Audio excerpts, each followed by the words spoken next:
আপনারা জানেন আগামী রাষ্ট্রনায়ক বিএনপির ভারপ্রাপ্ত চেয়ারম্যান জনাব তারেক রহমানের নির্দেশনায়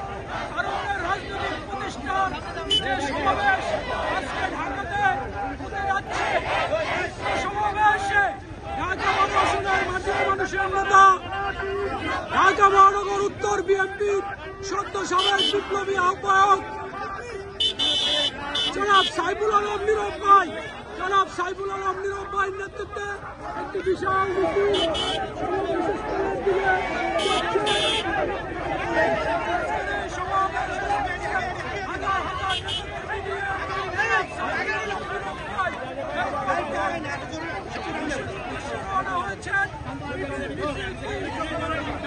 থেকে শুরু করে ঢাকা